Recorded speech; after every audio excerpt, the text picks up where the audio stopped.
एक पांढरी दाढी दुसरी काळी दाढी, सध्या दोन दाढीवाल्याचा जमाना, ज्याला कळालं त्याला कळालं, बरोबर आहे की नाही?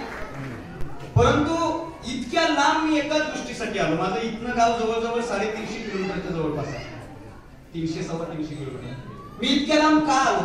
कारण मी व्याख्यानं करतोय, मी कीर्तन करतोय, मी कवितेचे कार्यक्रम करतोय, मी नाटकाचे कार्यक्रम करतोय, आणि आयुष्यामध्ये मी जे काही नाटक करतोय ते फक्त इंडियन आर्मीमुळे करतोय, हे मला शब्दात या कार्यक्रमाचं दुसरं वैशिष्ट्य मी आवर्जून हायलाइट करीन की तुम्ही एकाही राजकीय नेत्याला बोलवलं नाही, की लई मोठं काम.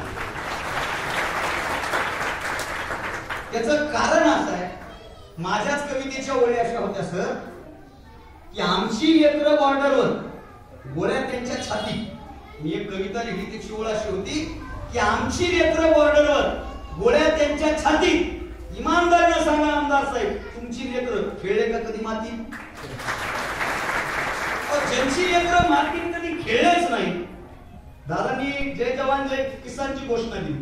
नेमकं घोटाळा असा आहे, जय जवान जय किसान, या देशात जवानाचंही काही खरं नाही आणि किसानाचं तर काहीच खरं, फक्त नारा.